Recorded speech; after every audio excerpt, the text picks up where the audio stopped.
Ang hemolytic anemia ay isang kondisyon kung saan ang mga pulang selula ng dugo red blood cells o RBCs ay nasisira ng mas mabilis kaysa sa paggawa ng katawan. Hindi ito basta-basta nalalaman ng walang pagsusuri ng doktor. Ngunit maaari itong mahalata sa pamamagitan ng mga sintomas at kumpirmahin sa tulong ng mga laboratorio narito.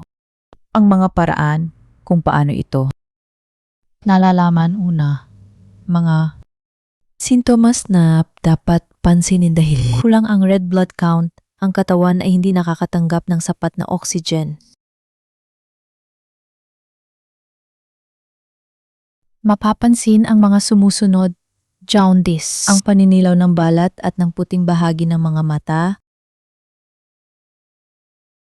Nangyayari ito kapag ang nasirang RBC ay nagiging bilirubin, matinding pagkapagod, palaging walang enerhiya o madaling hinggalin, pamumutla, kakaibang putla ng balat, at kuko mabilis o hindi regular na tibok ng puso. Nagtatrabaho ng labis ang puso para mag-supply ng oxygen, iba pa.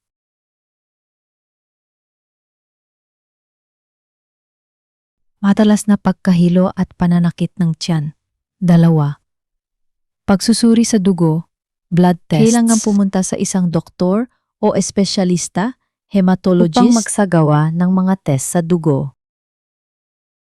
Complete blood count, CBC.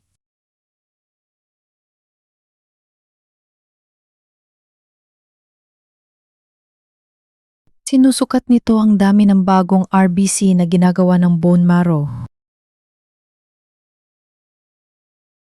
Kapag mataas ito, Ibig sabihin, sinusubukan ng katawan na palitan ang mga nasirang RBC bilirubin. Test.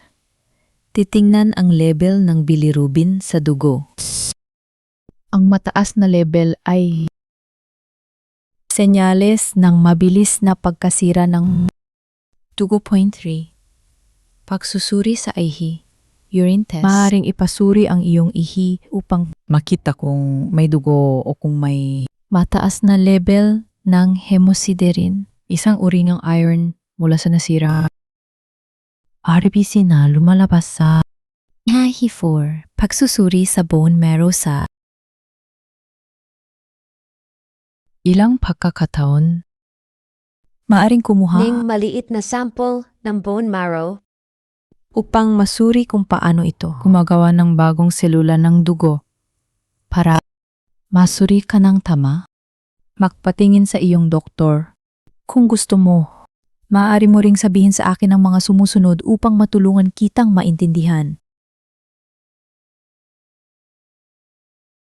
Ito, ano-ano ang mga sintomas na nararamdaman mo o ng iyong kapamilya?